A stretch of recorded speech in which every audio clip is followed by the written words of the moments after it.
നമസ്കാരം. 2026 നിയമസഭാ തെരഞ്ഞെടുപ്പ് അത് മുന്നിൽ കണ്ടുകൊണ്ട് ഇവിടെ ഇടതുപക്ഷ ജനാധിപത്യ മുന്നണിയും ഐക്യ ജനാധിപത്യ മുന്നണിയും BJP അല്ലെങ്കിൽ NDAയും ഒക്കെ ഇപ്പോഴേ കരുക്കളൊക്കെ നീക്കി തുടങ്ങിയെന്നാണ് കേൾക്കുന്നത്. രാഷ്ട്രീയ സിദ്ധാന്തങ്ങളൊക്കെ തന്നെ അവതരിപ്പിച്ചു തുടങ്ങി. ഈ വരുന്ന തെരഞ്ഞെടുപ്പിലും, അതായത് 2026 നിയമസഭാ തെരഞ്ഞെടുപ്പിലും ഇടതുപക്ഷത്തെ നയിക്കുക നമ്മുടെ മുഖ്യമന്ത്രി പിണറായി വിജയൻ തന്നെ ആയിരിക്കും. അല്ലെങ്കിൽ CPM-നെ മുന്നിൽ നിന്ന് നയിക്കുക മുഖ്യമന്ത്രി പിണറായി വിജയൻ തന്നെ ആയിരിക്കും എന്നുള്ളതാണ് വാർത്തകളായി പുറത്തു വരുന്നത്. അതായത് മൂന്നാം ഊഴവും പിണറായി തന്നെ ആയിരിക്കും ഇടതുപക്ഷത്തിന്റെ അമരക്കാരൻ. അതായത് ഇടതുപക്ഷം ജയിക്കുകയാണെങ്കിൽ തീർച്ചയായിട്ടും മുഖ്യമന്ത്രി അദ്ദേഹം തന്നെ ആയിരിക്കും. 75 വയസ്സ് എന്ന പ്രായപരിധി പോളിറ്റ് ബ്യൂറോ അംഗത്വം നഷ്ടപ്പെടുമായിരിക്കും പൊതുവെ നോക്കുകയാണെങ്കിൽ. അല്ലെങ്കിൽ അതിൽ മാറ്റങ്ങൾ വരുത്താനും മതി. 75 എന്നുള്ളത് 77 80 ആക്കി മാറ്റാനും മതി. എന്തായാലും പിണറായി തീരുമാനിക്കുന്ന പോലെയാണ് കാര്യങ്ങൾ പൊതുവെ CPM-ൽ നടക്കുന്നത്.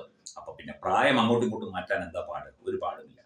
ഇതിനകത്തൊരു കാര്യമുണ്ട്. അതായത് പിണറായി മാറി വേറൊരാൾ വരികയാണെങ്കിൽ ഇപ്പോൾ EP Jayarajan, KK Shailaja, MB Jayarajan, A Vijayaraghavan, അങ്ങനെ നിരവധി സീനിയർ അംഗങ്ങൾ, MA ബേബി, നിരവധി സീനിയർ അംഗങ്ങൾ CPM-നുണ്ട്.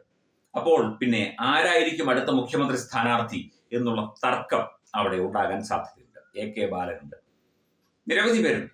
അപ്പം ഇതിനകത്ത് മുഖ്യമന്ത്രി സ്ഥാനം അർഹിക്കുന്ന വളരെ സീനിയറായ നേതാക്കന്മാർ ഒന്നിലധികം വരുമ്പോൾ തീർച്ചയായിട്ടും അവിടെ ഒരു തർക്കം ഉടലെടുക്കും. CPM-ൽ തന്നെ ഒരു തർക്കം ഉടലെടുക്കും. ആരാണ് ഏറ്റവും യോഗ്യൻ അല്ലെങ്കിൽ യോഗ്യ എന്നുള്ളത് സ്ത്രീകളെ ആക്കുമെന്ന് തോന്നുന്നില്ല. എന്നാൽ പോലും അത്തരത്തിൽ ഒരു നിലപാടെടുക്കാൻ CPM ബുദ്ധിമുട്ടും. എന്താണ് വേണ്ടത് എന്നുള്ള നിലപാടെടുക്കാൻ ബുദ്ധിമുട്ടും. ആ ഒരു അവസരത്തിൽ പിണറായി വിജയനാണെങ്കിൽ പിന്നെ അദ്ദേഹത്തെ എല്ലാവർക്കും ബഹുമാനവും ഭയവും ഒക്കെയുണ്ട്. ആരും ഒന്നും തിരിച്ചു പറയുകയുമില്ല, എതിർക്കുകയുമില്ല. സഖാവ് തന്നെ ആകട്ടെ അടുത്ത മുഖ്യമന്ത്രി. 3 പ്രാവശ്യം അടുപ്പിച്ച് മുഖ്യമന്ത്രിയാകുന്ന ചരിത്രം കുറിക്കാം. നവോത്ഥാന നായകൻ എന്ന ചരിത്രം ലേബൽ ചെയ്യപ്പെടും. അങ്ങനെ നിരവധി ഗുണങ്ങളുണ്ട്. ആ 3 ടേം അടുപ്പിച്ച് മുഖ്യമന്ത്രിയായിരുന്ന ഏക വ്യക്തി അദ്ദേഹം തന്നെ ആയിരിക്കുമല്ലോ. അപ്പം അത്തരത്തിൽ ഒരുപാട് ഗുണങ്ങൾ ഉണ്ട്. അതുകൊണ്ട് ഈ ഓടുന്ന നായ്ക്ക് ഒരു മുഴം മുമ്പേ എന്ന് പറയുന്നത് പോലെ ഇപ്പോഴേ മുഖ്യമന്ത്രിയായിട്ട് തന്നെ പിണറായി വിജയനെ പ്രകീർത്തിച്ച് കാണിക്കാനും പൊക്കി കാണിക്കാനും അദ്ദേഹത്തിന്റെ പടം വെച്ച് ഫ്ലക്സ് അടിക്കാനും ഒക്കെ തന്നെ തയ്യാറായിരിക്കുന്നു CPM എന്നുള്ളതാണ്.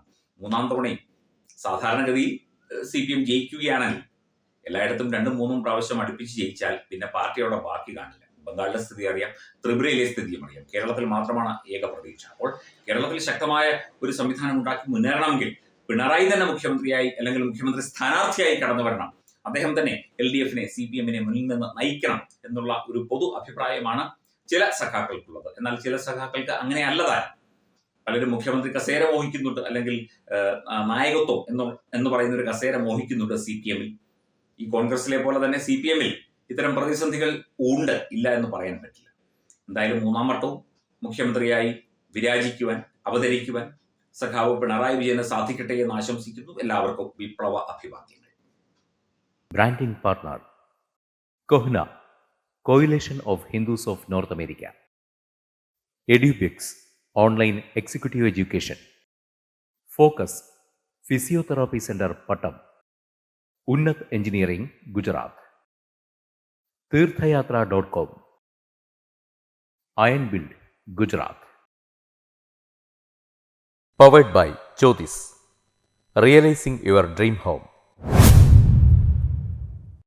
Our ongoing luxury apartments projects are Crown near Karivattam, The Square near UST Global, White Manor near Achigal Ambalathara, and Evergreens Luxury Villas near Tirumala. Call 90482 55599. Jyotis Building Promoters Private Limited, Thiruvananthapuram.